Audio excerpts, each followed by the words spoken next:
दोस्तों एक बार फिर से हम आपके लिए KVS admission 2026-27 form fill up apply online process की अपडेट लेके आ चुके हैं। किस तरह से आप केवीएस एडमिशन 2026-27 के लिए अपने फॉर्म अप्लाई कर सकते हो। क्लास फर्स्ट, बाल वाटिका क्लास फर्स्ट, सेकंड, थर्ड के लिए फॉर्म अप्लाई करने का आपके पास अंतिम मौका है। स्टेप बाय स्टेप कंप्लीट जानकारी आपको इस वीडियो में फॉर्म फिल से रिलेटेड दी जाएगी। आवेदन करने का अंतिम मौका है, लास्ट डेट की अपडेट है। केवल आपके पास 4 ही दिन शेष रह गए हैं, तो आप जल्द से जल्द अपना फॉर्म अप्लाई कर ले, कहीं मौका हाथ से छूट न जाए। आप अंतिम समय का वेट न करें। आखिरी समय में कोई भी टेक्निकल प्रॉब्लम हो सकती है, तो आप आज ही से अभी से अपना फॉर्म अप्लाई कर ले। फॉर्म अप्लाई करते समय अंतिम समय में अगर आपके सामने कोई भी टेक्निकल प्रॉब्लम आ रही है, तो उसका हल भी आपको इस वीडियो में मिल जाएगा। आखिरी समय में फॉर्म भरते समय आपको कोई भी ऐसी गलती या फिर मिस्टेक नहीं करनी होगी, जिसको करने से आपका एप्लीकेशन फॉर्म भी रिजेक्ट हो सकता है। फॉर्म अप्लाई करते समय आप अपना रजिस्ट्रेशन किस प्रकार से करोगे, कैसे आपको अपनी पर्सनल इंफॉर्मेशन फिल करनी होगी, बच्चे की डिटेल आपको किस प्रकार से फिल करनी होगी, कैसे आपको बच्चे की पेरेंट की डिटेल यहाँ पर फिल करनी होगी, कैसे आप अपने स्कूल यहाँ पर सेलेक्ट करोगे, किस तरह से आपको रजिस्ट्रेशन से लेकर प्रिंट तक अपना फॉर्म अप्लाई कर लेना होगा। पूरी जानकारी के लिए आपको ये वीडियो शुरू से लेके एंड तक बिना स्किप किए हुए देखनी होगी। इस वीडियो को पूरा देखने पर ही आपके सभी सवाल और डाउट क्लियर होंगे। तो चलिए दोस्तों, बिना कोई वक्त गंवाए शुरू करते हैं केवीएस एडमिशन 2026-27 फॉर्म फिलअप की पूरी जानकारी। फॉर्म भरने से पहले आपको सबसे पहले हमारी वेबसाइट IND सरकारी नौकरी के इस पेज पर विजिट करना होगा, जिसका लिंक आपको नीचे description plus first comment box में मिल जाएगा। और हमारे इस पेज पर विजिट करके आप यहां से केवीएस एडमिशन का फॉर्म अप्लाई कर सकते हो। केंद्रीय विद्यालय संगठन की ओर से केवीएस क्लास फर्स्ट, बाल वाटिका क्लास फर्स्ट, सेकंड, थर्ड के लिए नोटिफिकेशन रिलीज कर दिया गया था। लास्ट डेट ऑनलाइन आवेदन करने की 2 अप्रैल 2026 है। अंतिम मौका है, लास्ट डेट की अपडेट है, केवल 4 ही दिन शेष रह गए हैं, तो आप जल्द से जल्द अपना फॉर्म अप्लाई कर ले। एज लिमिट की अगर बात की जाए तो कैंडिडेट का यहाँ पर आयु सीमा 6 से 8 साल की होनी चाहिए बच्चे की। और साथ ही साथ जो बाकी का एलिजिबिलिटी क्राइटेरिया है वो आप नोटिस से चेकआउट कर सकते हो। फीस आपको यहाँ पर जमा नहीं करनी होगी आवेदन करते समय। ऑनलाइन आप ऑल इंडिया से अप्लाई कर सकते हो। kvsangathan.nic.in इसकी ऑफिशियल वेबसाइट है, जिससे आप फॉर्म फिल कर सकते हो। इंपोर्टेंट लिंक सेक्शन के अंतर्गत ऑफिशियल नोटिफिकेशन PDF लिंक पर क्लिक करके आप इसकी PDF डाउनलोड कर सकते हो। केवीएस एडमिशन के लिए यहाँ पर ये कंप्लीट गाइडलाइंस है, कंप्लीट PDF है, इसको आप चेकआउट कर ले। इसमें आपका एलिजिबिलिटी क्राइटेरिया क्या रहेगा वो आप चेकआउट कर सकते हो। फॉर्म अप्लाई प्रोसेस का रिलेटेड आप यहाँ से चेकआउट कर सकते हो, कैसे आपको फॉर्म अप्लाई करना होगा। कंप्लीट गाइडलाइंस के लिए आपको ये कंप्लीट PDF रीड आउट करना अनिवार्य है। इसको पूरा पढ़ने से ही आपके सभी सवाल और डाउट क्लियर होंगे। PDF रीड आउट करने के बाद में आपको अप्लाई ऑनलाइन के इस लिंक पर क्लिक करना होगा, तो आपके सामने ऑनलाइन आवेदन करने का ये ऑफिशियल पोर्टल ओपन हो जाएगा। गाइस, यहाँ पर अगर आपने पहले से रजिस्ट्रेशन कर रखा है तो यहाँ पर आपको टॉप पर ही लॉगिन की टैब दी गई है, आप इस पर क्लिक करें। उसके बाद आपके सामने लॉगिन का इंटरफेस ओपन होगा। अब यहाँ पर आपको अपना लॉगिन कोड एंटर करना है। उसके बाद आपको यहाँ पर अपनी डेट ऑफ बर्थ सेलेक्ट करनी है। फिर गाइस, यहाँ पर आपको अपना मोबाइल नंबर एंटर करना है। उसके बाद आपको ये जो कैप्चा कोड आपको शो हो रहा है, ये कैप्चा कोड आपको यहाँ पर एंटर करना है। और फिर लॉगिन की स्टेप पर क्लिक करते हुए आपको लॉगिन करके अपना फॉर्म अप्लाई कर लेना है। और गाइज, अगर आप यहाँ पर इन क्लास में फर्स्ट टाइम एडमिशन लेने के लिए अपना फॉर्म अप्लाई करने जा रहे हो, तो सबसे पहले यहाँ पर आपको अपना रजिस्ट्रेशन करना होगा। उसके लिए आपको यहाँ पर रजिस्टर का ये लिंक दिया गया है, आप इस पर क्लिक करें। आपके सामने यहाँ पर रजिस्ट्रेशन का फॉर्म ओपन होगा। यहाँ पर आपको सबसे पहले कुछ जनरल इंस्ट्रक्शंस दिए गए हैं, आपको इन्हें केयरफुली रीड आउट कर लेना है। इस चेकबॉक्स को ओके करना है और यहाँ पर अपने बच्चे की इन्फॉर्मेशन प्रोवाइड करते हुए आपको अपना रजिस्ट्रेशन करना है। सबसे पहले यहाँ पर आपको सिलेक्ट करना है, आप क्लास फर्स्ट के लिए अप्लाई करना चाहते हैं, केवीएस क्लास फर्स्ट, या फिर बाल वाटिका 1, या फिर क्लास 2, या फिर क्लास 3। आप जिसके भी लिए अप्लाई करना चाहते हैं वो ऑप्शन सेलेक्ट करें। उसके बाद यहाँ पर आपको बच्चे का फर्स्ट नेम एंटर करना है, फिर उसका मिडिल नेम, लास्ट नेम अगर है तो यहाँ पर आप एंटर कर दें, नहीं है तो इन कॉलम्स को आप खाली छोड़ दें। उसके बाद यहाँ पर आपसे पूछा गया है कि क्या आपका बच्चा दिव्यांग है, अगर है तो आप यस ऑप्शन सेलेक्ट करेंगे, नहीं है तो नो ऑप्शन आप सिलेक्ट कर लेंगे। फिर यहाँ पर आपको अपने बच्चे की डेट ऑफ बर्थ सेलेक्ट करनी है इस कैलेंडर में से। गाइज यहाँ पर अगर आप केवीएस क्लास फर्स्ट के लिए अप्लाई कर रहे हैं तो आपके बच्चे का जन्म 1/4/2018 से 1/4/2020 के बीच में होना अनिवार्य है।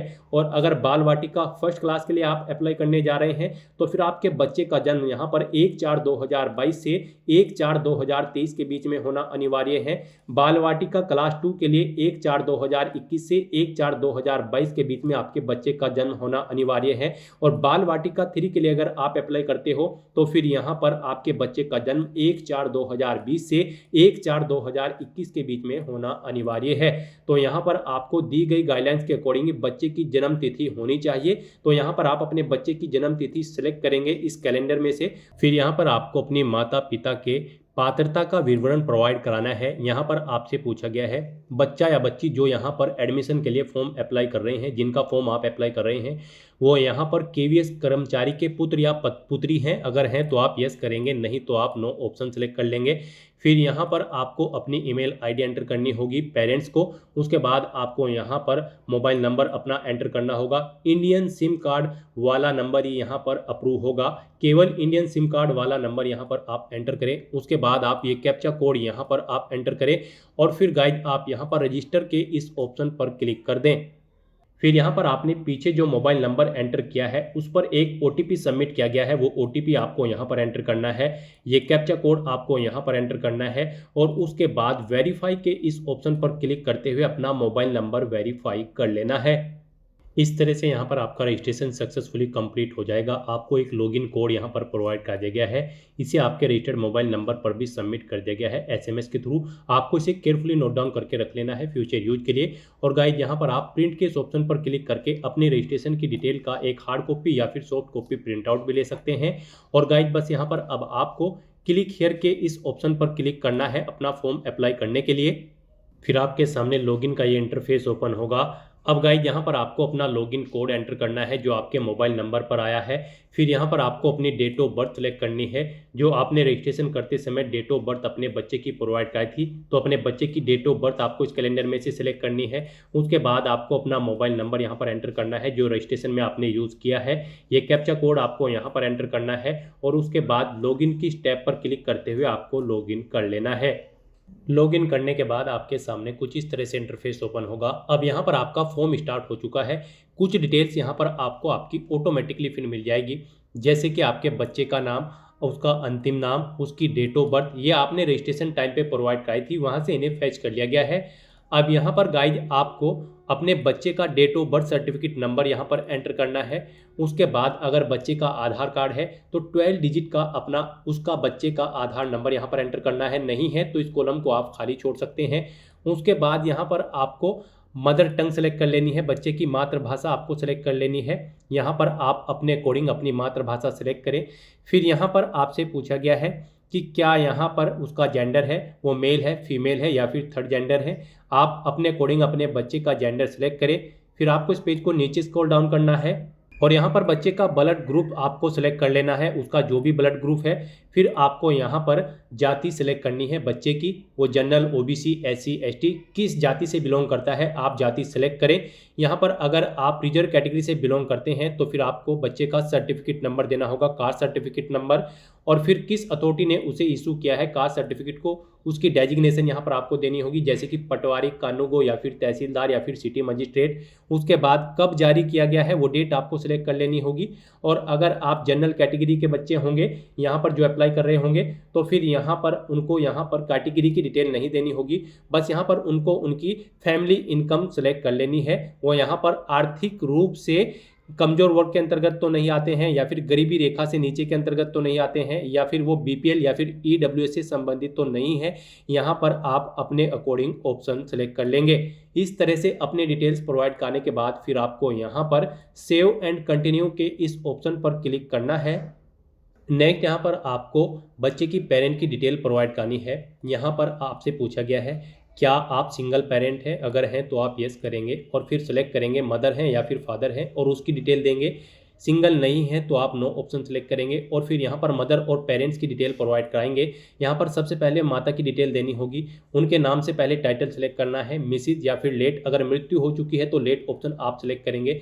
फिर यहाँ पर बच्चे की मदर का नाम एंटर करना है, उनकी नेशनैलिटी सेलेक्ट कर लेनी है, उनका यहाँ पर कंट्री सेलेक्ट करना है, उसके बाद उनका स्टेट सेलेक्ट करना है, यहाँ पर जिस स्टेट से वो बिलोंग करती हैं उनका सिटी यहाँ पर एंटर कर देना है। फिर यहाँ पर आपको अपनी माता का करंट रेजिडेंशियल एड्रेस एंटर करना है, उनका पिन कोड एंटर कर देना है। उसके बाद आपसे पूछा गया है आपकी माता का जो आवासीय पता है, करंट रेजिडेंशियल एड्रेस है, वो यहाँ पर आपके पिता की आवासीय पते में भी ऑटोमेटिकली फिल हो जाए। क्या आप ये चाहते हैं? अगर चाहते हैं तो आप यस करेंगे, नहीं चाहते हैं अगर एड्रेस अलग है तो आप नो ऑप्शन सेलेक्ट करेंगे, सेम है तो आप येस ऑप्शन सेलेक्ट कर लेंगे। उसके बाद यहाँ पर आपको अपनी मदर का मोबाइल नंबर एंटर करना होगा, बच्चे की माता का, उनकी ईमेल आईडी यहाँ पर एंटर करनी होगी। ये आपको ऑटोमेटिकली यहाँ पर फिल मिलेगी जो आपने रजिस्ट्रेशन टाइम पे प्रोवाइड कराई थी। अगर वही सेम है तो उसे ही रहने दें, कोई अलग है तो आप यहाँ पर मैन्युअली एंटर कर दें। उसके बाद बच्चे की माता की हायर क्वालिफिकेशन यहाँ पर सेलेक्ट कर लेनी है। फिर आपसे पूछा गया है क्या बच्चे की माता सरकारी कर्मचारी है? अगर है तो आप यस करेंगे और फिर यहाँ पर डिटेल्स देंगे उसकी। नहीं है तो आप नो ऑप्शन सेलेक्ट करेंगे। यस ऑप्शन अगर आप सेलेक्ट करते हैं तो यहाँ पर बताना होगा वो सेंट्रल गवर्नमेंट में कार्यरत है या फिर स्टेट गवर्नमेंट में, यहाँ पर किस ऑर्गेनाइजेशन में कार्यरत है, उनकी डेजिग्नेशन क्या है, यहाँ पर कौन से ग्रुप में वो कार्यरत है, ए बी सी या फिर डी, और उनकी वार्षिक इनकम कितनी है। और अगर यहाँ पर वो सरकारी कर्मचारी नहीं है तो सिंपली आप नो ऑप्शन सेलेक्ट करेंगे। फिर बताएंगे उनका व्यवसाय, वो यहाँ पर सेल्फ एम्प्लॉयड है, बिजनेसमैन है, वुमेन है या फिर प्राइवेट सेक्टर में है या फिर रिटायर्ड गवर्नमेंट है या फिर वर्किंग नहीं करती हैं। आप अपने अकॉर्डिंग यहाँ पर ऑप्शन सेलेक्ट कर लेंगे और डिटेल्स प्रोवाइड करा देंगे, उनकी वार्षिक आय, डेजिग्नेशन और ऑर्गेनाइजेशन जिस ऑर्गेनाइजेशन में वो कार्यरत है। और अगर वो यहाँ पर कार्यरत नहीं है तो आप नॉट वर्किंग ऑप्शन सेलेक्ट करेंगे और फिर उनकी एनुअल इनकम यहाँ पर आप सेलेक्ट कर लेंगे। उसके बाद सेम ऐसे ही यहाँ पर आपको अपने फादर की डिटेल प्रोवाइड करनी है। यहाँ पर भी गाइज आपको अपने फादर के नाम से पहले उनका टाइटल सेलेक्ट कर लेना है, मिस्टर, या फिर मृत्यु हो चुकी है तो लेट ऑप्शन आप सेलेक्ट करेंगे। अपने फादर का, बच्चे के फादर का फुल नेम यहाँ पर एंटर करेंगे, उनकी नेशनैलिटी सेलेक्ट कर लेंगे, उनकी कंट्री सेलेक्ट करेंगे, स्टेट सेलेक्ट कर लेंगे उनका, और फिर उनकी सिटी यहाँ पर एंटर कर देंगे। फिर यहाँ पर बच्चे के पिता का जो करंट रेजिडेंशियल एड्रेस है वो एंटर करना होगा, उनका पिन कोड यहाँ पर आपको एंटर करना होगा। उसके बाद आपको इस पेज को नीचे स्क्रॉल डाउन करना है और यहाँ पर पूछा गया है क्या आप चाहते हैं कि आपके पिता का जो आवासीय पता है वो आपके माता के आवासीय पता फील्ड में स्वतः ही लिखा जाए। यहाँ पर अगर आप यस ऑप्शन सेलेक्ट करेंगे तो ऊपर आपने जो पता डाला है अपनी माता का उसमें आपके पिता का एड्रेस यहाँ पर ऑटोमेटिकली ऊपर फिल्ड हो जाएगा। नहीं चाहते हैं अलग अलग एड्रेस है अगर आपके माता पिता का तो आप नो ऑप्शन सेलेक्ट करेंगे, सेम है तो आप यस ऑप्शन सेलेक्ट कर लेंगे। उसके बाद यहाँ पर आपको अपने पिता का मोबाइल नंबर एंटर करना है, ईमेल आईडी एंटर करनी है।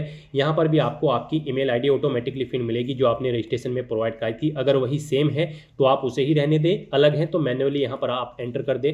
उसके बाद आपको यहाँ पर बच्चे के पिता की हायर क्वालिफिकेशन सेलेक्ट कर लेनी है। फिर यहाँ पर आपसे पूछा गया है कि क्या बच्चे का पिता कोई गवर्नमेंट एम्प्लॉय है, अगर है तो येस ऑप्शन आप सेलेक्ट करें और फिर उनका यहाँ पर बताएं वो सेंट्रल गवर्नमेंट में है या फिर स्टेट गवर्नमेंट में है, किस ऑर्गेनाइजेशन में है वो आप एंटर करें, उनकी डेजिग्नेशन यहाँ पर एंटर करें, उनका ग्रुप सेलेक्ट करें ए बी सी डी, किस ग्रुप के वो कर्मचारी हैं, वार्षिक आय यहाँ पर उनकी बताएं एनुअल इनकम कितनी है, और अगर कर्मचारी नहीं है गवर्नमेंट के तो नो ऑप्शन यहाँ पर सेलेक्ट करें, उनका ऑक्यूपेशन बताएं वो बिजनेसमैन है, सेल्फ एम्प्लॉयड है या फिर प्राइवेट सेक्टर में कार्यरत है या फिर रिटायर्ड गवर्नमेंट है या फिर नॉट वर्किंग है। अपने अकॉर्डिंग ऑप्शन सेलेक्ट करें, ऑर्गेनाइजेशन, पद का नाम और उनकी एनुअल इनकम यहाँ पर आप सेलेक्ट कर लें जो भी बच्चे की पिता की एनुअल इनकम है। इस तरह से अपनी डिटेल्स प्रोवाइड करने के बाद फिर आपको यहाँ पर सेव एंड कंटिन्यू के इस ऑप्शन पर क्लिक करना है। नेक्स्ट यहाँ पर बच्चे के भाई बहन की डिटेल आपको प्रोवाइड करनी है। अगर नहीं है बच्चे के कोई और भाई बहन, वो अकेला है, तो फिर यहाँ पर आपको बस इस ऑप्शन को खाली छोड़ देना है और कंटिन्यू के इस ऑप्शन पर क्लिक करना है। और अगर बच्चे के भाई बहन है तो यहाँ पर आपको ऐड डिटेल के इस ऑप्शन पर क्लिक करना है और बच्चे के भाई बहन की डिटेल यहाँ पर ऐड करनी है। यहाँ पर बच्चे के भाई या बहन का नाम देना है, उसके बाद उसका जेंडर सेलेक्ट करना है, वो मेल है या फिर फीमेल, उसकी डेट ऑफ बर्थ सेलेक्ट करनी है इस कैलेंडर में से। फिर पूछा गया है कि बच्चे का भाई या बहन स्टडी कर रहे हैं, अगर कर रहे हैं तो यस करें और फिर यहाँ पर कोर्स सेलेक्ट करें, किस कोर्स में या फिर किस क्लास में वो स्टडी कर रहे हैं। नहीं कर रहे हैं स्टडी, कंप्लीट कर चुके हैं तो आप नो ऑप्शन सेलेक्ट करेंगे। फिर उनका ऑक्यूपेशन आप यहाँ पर सेलेक्ट करेंगे, वो सेल्फ एम्प्लॉय है, प्राइवेट सेक्टर में कार्यरत है, गवर्नमेंट एम्प्लॉय है, आप अपने अकॉर्डिंग ऑप्शन सेलेक्ट करेंगे। यहाँ पर ऑर्गेनाइजेशन का नाम देंगे जिसमें वो कार्यरत है, या फिर सेल्फ एम्प्लॉयड है तो आप यहाँ पर सेल्फ एम्प्लॉयड टाइप कर देंगे। इस तरह से यहाँ पर आपको बच्चे के भाई या बहन की डिटेल प्रोवाइड करनी है और आपको यहाँ पर ऐड के इस ऑप्शन पर क्लिक करते हुए उसकी ये डिटेल ऐड कर देनी है। इस तरह से यहाँ पर बच्चे के भाई बहन की डिटेल ऐड हो जाएगी। इसमें अगर आप एडिट करना चाहते हैं तो एडिट के ऑप्शन पर क्लिक करके एडिट कर सकते हैं, डिलीट करना चाहते हैं तो आप डिलीट कर सकते हैं। एक या दो जितने भी भाई बहन हैं आपको 1 बाय 1 करके ऐड डिटेल के ऑप्शन पर क्लिक करते हुए यहाँ पर बच्चे के भाई बहन की डिटेल ऐड कर देनी है और उसके बाद गाइज फिर आपको कंटिन्यू के इस ऑप्शन पर क्लिक करना है। नेक्स्ट यहाँ पर आपको अपना स्कूल सेलेक्ट करना है जिसमें आप बच्चे का एडमिशन कराना चाहते हैं। यहाँ पर आपको कम से कम एक स्कूल चुनना अनिवार्य होगा। मैक्सिमम यहाँ पर 3 स्कूल आप चुन सकते हो अपनी चॉइस के अकॉर्डिंग। कम से कम एक स्कूल का चुनना आपके लिए यहाँ पर मस्ट है। तो आप यहाँ पर सबसे पहले स्टेट सेलेक्ट करें, जिस स्टेट में आप एडमिशन लेना चाहते हैं उस स्टेट में आपको यहाँ पर मल्टीपल स्कूल्स की लिस्ट शो कर दी जाएगी। इनमें आप जिस भी स्कूल में एडमिशन लेना चाहते हैं वो स्कूल आप यहाँ पर सेलेक्ट कर लें। फिर उसकी एजेंसी यहाँ पर आपको शो कर दी जाएगी स्कूल की। फिर यहाँ पर आपसे पूछा गया है इस स्कूल की दूरी आपके घर से कितनी है, 8 किलोमीटर से कम या बराबर है या फिर 8 किलोमीटर से अधिक है, आपको ऑप्शन सेलेक्ट करना है। फिर यहाँ पर आपको आपकी सेवा प्राथमिकता श्रेणी शो कर दी जाएगी। यहाँ पर बच्चे के माता पिता अगर सेंट्रल गवर्नमेंट में कार्यरत होंगे तो उनकी कैटेगरी यहाँ पर प्राथमिकता श्रेणी 1 या 2 में से होगी, और स्टेट गवर्नमेंट के कर्मचारी होंगे तो 3rd या 4th में कोई यहाँ पर कैटेगरी सिलेक्ट मिलेगी, और किसी भी यहाँ पर संस्था में कार्यरत नहीं होंगे तो फिर कैटेगरी 5 ऑप्शन यहाँ पर बच्चे का ऑटोमेटिकली सिलेक्टेड मिलेगा, जिनके माता पिता यहाँ पर किसी भी संस्था में कार्यरत नहीं है। इस तरह से यहाँ पर आपको अपने स्कूल सेलेक्ट कर लेना है और उसकी डिटेल प्रोवाइड कर देनी है। उसके बाद यहाँ पर आपको इस पेज को नीचे स्क्रॉल डाउन करते हुए नेक्स्ट चॉइस के इस ऑप्शन पर क्लिक करना है और फिर यहाँ पर आप अपना सेकंड स्कूल सेलेक्ट कर सकते हैं। यहाँ पर भी आपको पहले स्टेट सेलेक्ट करना है, उसके बाद उसमें कोई भी एक स्कूल सेलेक्ट कर लेना है और उसमें भी यहाँ पर आपको बताना है आपकी इस विद्यालय से दूरी 5 किलोमीटर से कम या बराबर है या फिर 5 किलोमीटर से अधिक है। आप अपने अकॉर्डिंग ऑप्शन सेलेक्ट कर लेंगे। इस तरह से यहाँ पर आपकी सेवा प्राथमिकता श्रेणी की डिटेल्स आपको ऑटोमेटिकली सिलेक्ट मिलेगी। फिर यहाँ पर आपको दोबारा से नेक्स्ट चॉइस के ऑप्शन पर क्लिक करना है और अपना 3rd स्कूल भी यहाँ पर आपको सिलेक्ट कर लेना है अगर आप सिलेक्ट करना चाहते हैं।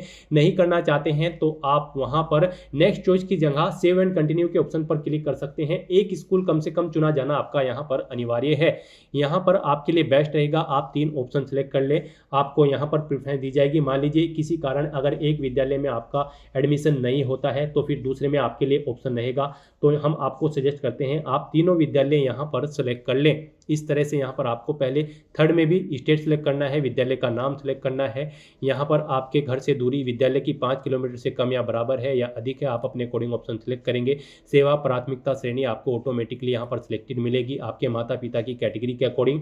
इस तरह से यहाँ पर अपने स्कूल्स की डिटेल प्रोवाइड करने के बाद फिर गाइज आपको सेव एंड कंटिन्यू के इस ऑप्शन पर क्लिक करना है। नेक्स्ट यहाँ पर आपको अपने पेरेंट की ट्रांसफ़र की डिटेल प्रोवाइड करनी है। गाइज अगर आपके माता पिता किसी सरकारी संस्थान में कार्यरत है, स्टेट गवर्नमेंट या फिर सेंट्रल गवर्नमेंट में या फिर किसी अन्य जगह, तो फिर यहाँ पर आपको उनके ट्रांसफ़र की डिटेल देनी होगी। अगर यहाँ पर उनका पिछले 7 साल में ट्रांसफ़र हुआ है 1/4/2019 से 31/3/2026 के बीच में, तो उसकी डिटेल आपको देनी होगी।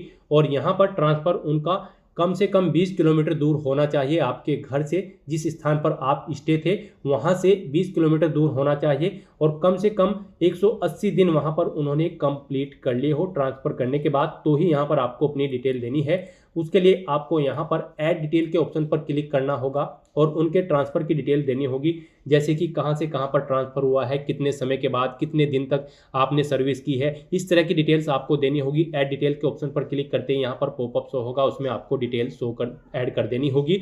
और गाइज जिस बच्चे के माता पिता यहाँ पर कार्यरत नहीं है किसी संस्थान में, तो फिर उनके सामने ये ऑप्शन डिसेबल कर दिया जाएगा। रजिस्ट्रेशन करते समय ही आपसे पूछा गया था कि आपके माता पिता किसी संस्थान में कार्यरत हैं, सरकारी या फिर किसी प्राइवेट सेक्टर में कार्यरत हैं, तो वहाँ पर अगर आपने नो ऑप्शन सेलेक्ट किया होगा तो फिर आपके सामने ये ऑप्शन डिसेबल्ड कर दिया जाएगा। आपको ये डिटेल नहीं देनी होगी। उन बच्चों को जिनके माता पिता कहीं पर कार्यरत नहीं है और जिन बच्चे के माता पिता कार्यरत हैं उन्हें यहाँ पर अपने माता पिता की ट्रांसफ़र की डिटेल देनी होगी। इस तरह से अपने ट्रांसफ़र की डिटेल प्रोवाइड करने के बाद फिर यहाँ पर आपको सेव एंड कंटिन्यू के इस ऑप्शन पर क्लिक करना है। और अगर ट्रांसफ़र की डिटेल नहीं देनी है, आपके माता पिता का कहीं पर कोई ट्रांसफ़र नहीं हुआ है, वो कार्यरत नहीं है किसी ऑर्गेनाइजेशन में, तब भी आपको बस यहाँ पर सेव एंड कंटिन्यू के इस टैब पर क्लिक करना है। नेक्स्ट यहाँ पर आपको बच्चे के कुछ डॉक्यूमेंट्स अपलोड करने हैं।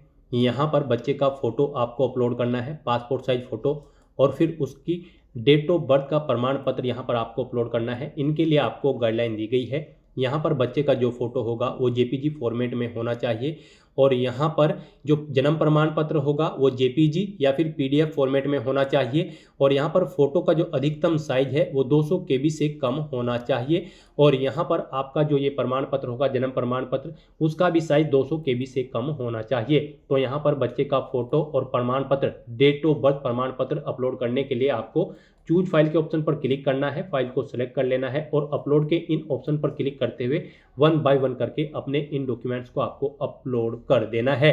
यहाँ पर अगर आपके इन डॉक्यूमेंट का साइज दी गई गाइडलाइंस के अकॉर्डिंग नहीं है, कम या ज़्यादा है, तो आप गूगल पर जाएं, इमेज रिसाइजर टाइप करें, मल्टीपल ऑनलाइन वेबसाइट ओपन होंगी, वहाँ पर आप जिस भी डॉक्यूमेंट का साइज दी गई गाइडलाइंस के अकॉर्डिंग सेट करना चाहते हैं उस इमेज को अपलोड करें, साइज सेट करें, उसे डाउनलोड करके फिर यहाँ पर अपलोड कर दें। यहाँ पर गाइज अगर बच्चा PWBD यानी कि विकलांग है तो उसका विकलांगता का प्रमाण पत्र भी उन्हें अपलोड करना होगा। EWS BPL श्रेणी का प्रमाण पत्र अगर आपके पास है, आप इस श्रेणी में आते हैं, तो वो भी आपको यहाँ पर अपलोड करना होगा। इसी तरह से आपको अपने डॉक्यूमेंट्स भी अपलोड कर देने होंगे। तो यहाँ पर इस तरह से अपने डॉक्यूमेंट्स अपलोड करने के बाद फिर सेव एंड कंटिन्यू के इस ऑप्शन पर क्लिक करना है। नेक्स्ट यहाँ पर आपको बच्चे के एप्लीकेशन फॉर्म का पूरा प्रीव्यू शो कर दिया गया है। आपको सभी डिटेल्स केयरफुली चेकआउट करनी है। इस पेज को नीचे स्क्रॉल डाउन करना है और फिर सेव एंड कंटिन्यू के इस ऑप्शन पर क्लिक करना है। नेक्स्ट यहाँ पर आपको डिक्लेरेशन सेक्शन में रिडायरेक्ट कर दिया गया है। अब आपको इन डिक्लेरेशन को केयरफुली रीड आउट कर लेना है। पेज को नीचे स्क्रॉल डाउन करना है, इस चेकबॉक्स को ओके करना है और उसके बाद प्रोसीड टू वेरिफिकेशन के इस ऑप्शन पर क्लिक करना है। फिर यहाँ पर आपके मोबाइल नंबर पर एक OTP सबमिट किया गया होगा, वो OTP आपको यहाँ पर एंटर करना है। उस मोबाइल नंबर पर OTP सबमिट किया गया है जो आपने रजिस्ट्रेशन करते समय प्रोवाइड कराया था। फिर आपको ये कैप्चा कोड यहाँ पर एंटर करना है और उसके बाद guide verify and submit application के इस ऑप्शन पर क्लिक करना है। इस तरह से यहाँ पर आपका एप्लीकेशन फॉर्म सक्सेसफुली सबमिट हो चुका है। आपके एप्लीकेशन फॉर्म में आपको स्टेटस सबमिटेड शो कर दिया जाएगा, यानी कि आपका फॉर्म सक्सेसफुली सबमिट हो चुका है। आपको यहाँ पर एक एप्लीकेशन सबमिशन कोड प्रोवाइड कर दिया गया है, आपको इसे केयरफुली नोट डाउन करके रख लेना है फ्यूचर यूज के लिए।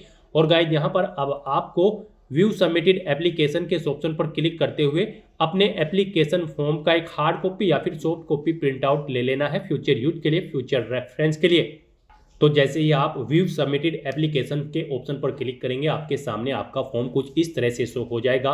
अब गाइड आप यहाँ पर प्रिंट एप्लीकेशन के स्टेप पर क्लिक करके अपने एप्लीकेशन फॉर्म का एक हार्ड कॉपी या फिर सॉफ्ट कॉपी प्रिंट आउट ले लें फ्यूचर यूज के लिए, फ्यूचर रेफरेंस के लिए।